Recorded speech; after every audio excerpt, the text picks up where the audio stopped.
Ibihe byiza abakunzi babaho neza TV, nk'ibisanzwe muri kumwe nanjye mujyanama w'ubuzima ubifuriza kugira amagara mazima, ubifuriza kugira ubuzima buzira umuze. Reka nsuhuza abakunzi bacu bari hirya hatandukanye, abadukurikiye bari mahanga, bari muri South Africa, bari muri Zambia, abari Uganda, abari Tanzania, abari Kenya, abakunzi bacu rwose mudahwema kutwereka ko mudukurikira 5 kuri 5, abari Canada, abari muri Amerika, mwese tubahaye ikaze kuri Baho Neza TV.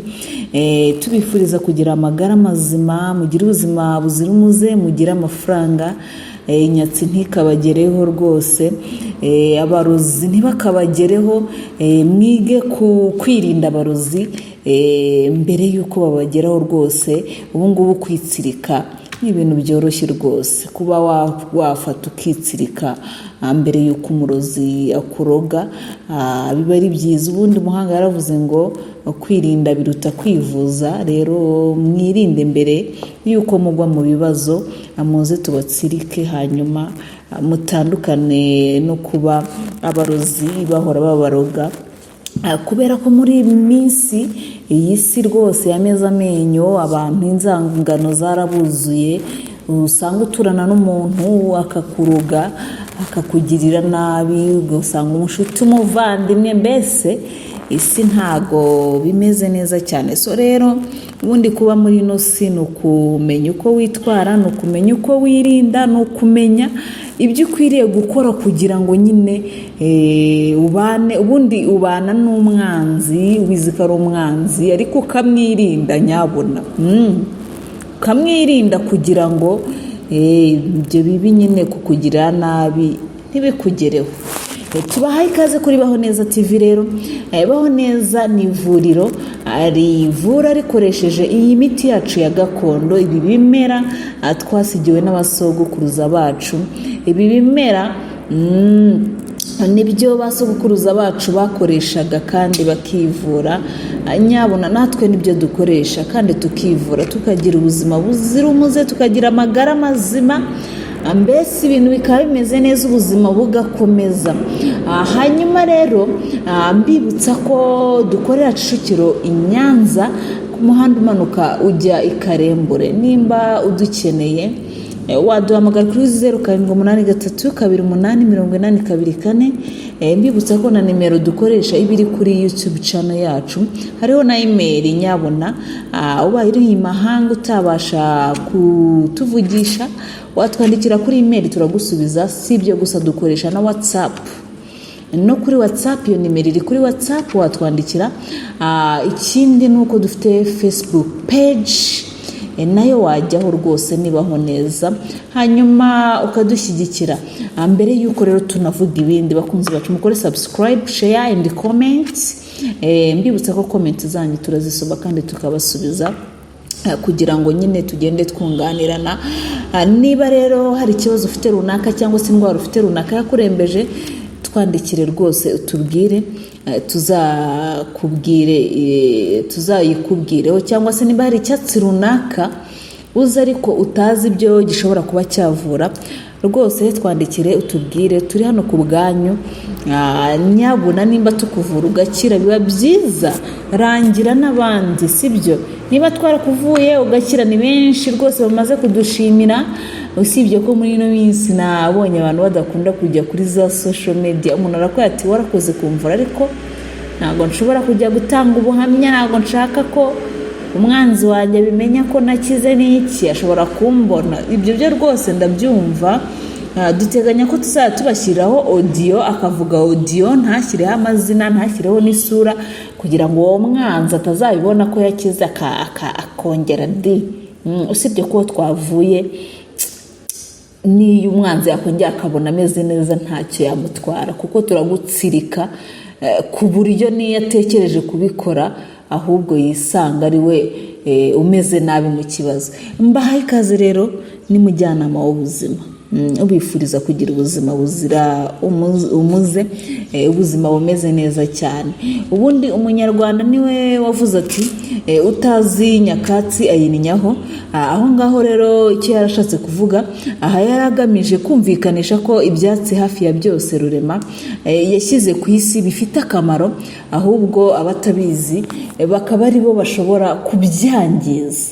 Rero nyabona mwe mutazi utazi ibyatsi abininyaho, kandi shahu ibyatsi ni byiza cyane.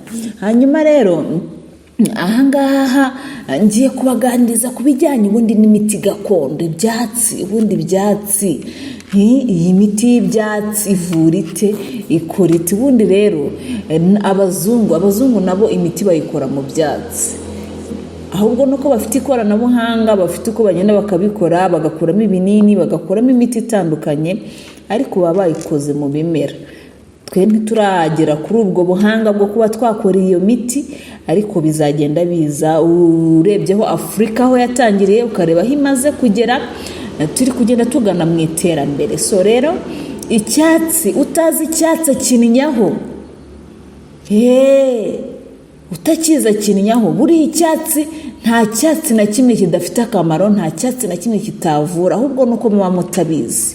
Niyo mpamvu niba ikimera cyose ufite, hari abo usanga bafite inyabarasanyi, ukasanga inyabarasanyi iruzuye, ariko ukaba utamenya n'akamaro kacyo, ukaba utamenya icyo cyakuvura kandi ufite icyo kibazo.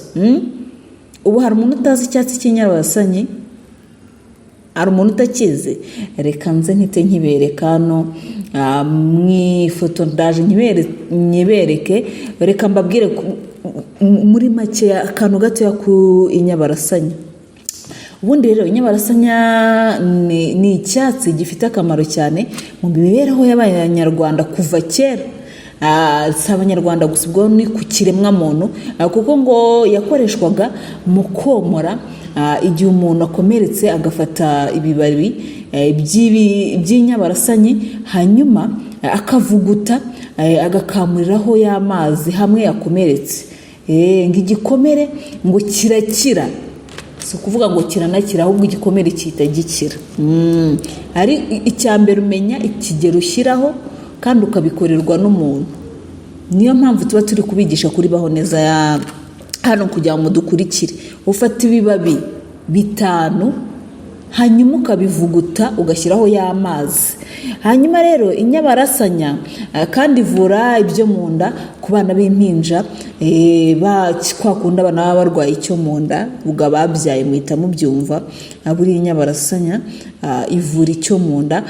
Hari abana rero barwara ibyo mu nda, bakaribwa mu nda kuva bakivuka kugeza bagejeje ku mezi nibura 3. Hanyuma abaganga bavuga ko ari amara y'umwana bari gukura agenda yirambura, bigatuma umwana babara akarira cyane.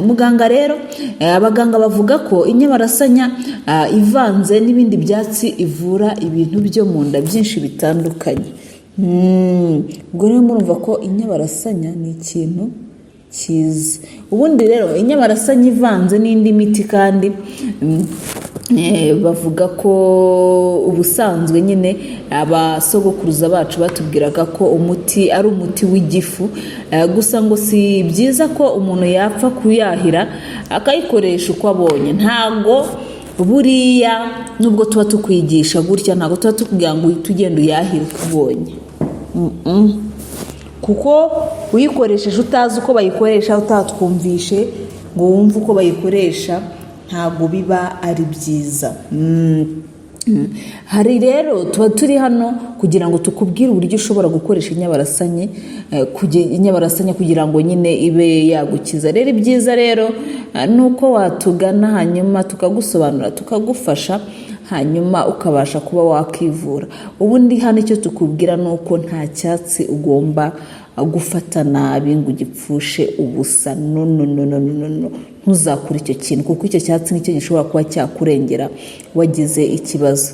Ubundi mu gihe cyo hambere rero inyabarasanya yakoreshwaga nk'umutsindo ingabo z'u Rwanda zajyaga ku rugamba, hakaba hari abanyamitsindo, abagangahuzi, abapfumu n'abandi bakoreshaga iyo nyabarasanya bati uturasanire. Ikindi kandi bayikoreshaga batongera abanzi babo ngo barasane hagati yabo kugira ngo babone uko babatsinda. Urumva akamaro k'inyabarasanya? Mu muco, mu mateka y'u Rwanda, ibyo ni ibintu byabayeho. Ingabo z'u Rwanda zikajya ku rugamba, ugakoresha buriya inyabarasanya ushobora kuyikoresha mu mutsindo nyine ushaka gutsinda ikintu. Abapfumu nabo barayikoreshaga, bagakoresha inyabarasanye bari turasanire. Ikindi kandi bayikoreshaga banatongera abanzi babo. Inyabarasanya ushobora kuyifata utongera umwanzi wawe, ukayikoresha uri gutongera umwanzi wawe. Ikindi kandi rero inyabarasanya kandi abagore ngo bayikoreshaga mu nzaratsi.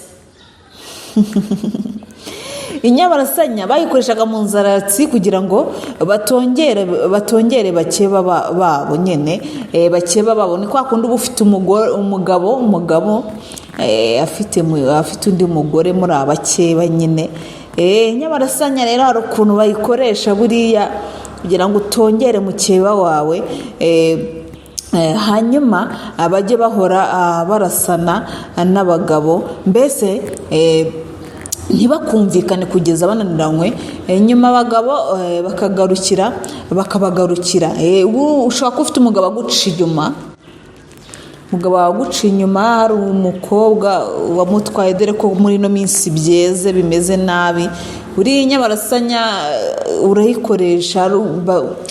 Kera barayikoreshaga, kuvuga kera n'ubu ngubu irakoreshwa kugira ngo nyine umugabo agaruke, uwo wamutwaye nyine, kugira ngo umugabo agaruke ureke kumubura. Inyabarasanya ikoreshwa mu bintu byinshi bitandukanye, mbese kugeza ubundi iyo wayikoresheje kuri uko nguko, umugabo nyine yananiranwa n'iryo habara, hanyuma bagatandukanya, umugabo akagaruka akakugarukira.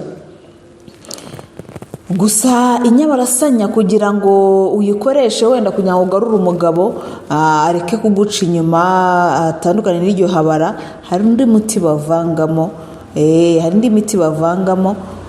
Harimo umuravumba n'indi itandukanye. Buriya dushaka wadusanga kugira ngo tukubwire uko wabigenza.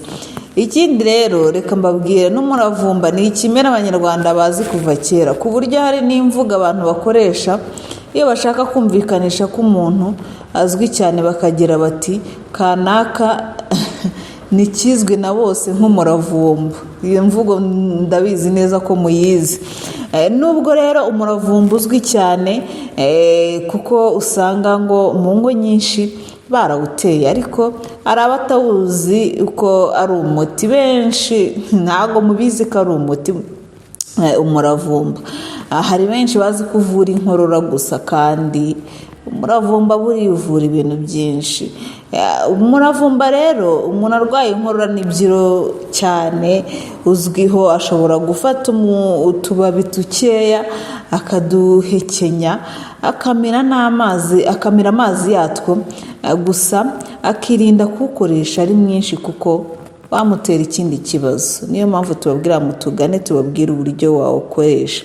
Ikindi kandi ngo umuravumba ukoreshwa hagendewe ku hantu wameze, kuko umuravumba wo ku gasi ngo urakara cyane, ku buryo n'uwawukoresheje aba akwiriye kwitwararika agakoresha mukeya ugereranyije n'umuravumba uterwa mu ngo z'abantu. Umuravumba kandi ukoreshwa mu kuvura indwara zo mu kanwa, kuko imiti ikomoka ku bimera ivura indwara zifata mu nzira z'ubuhumekero. Imyinshi muri yo ivura indwara zo mu kanwa, kuko izo ndwara zigira n'isano rimwe na rimwe.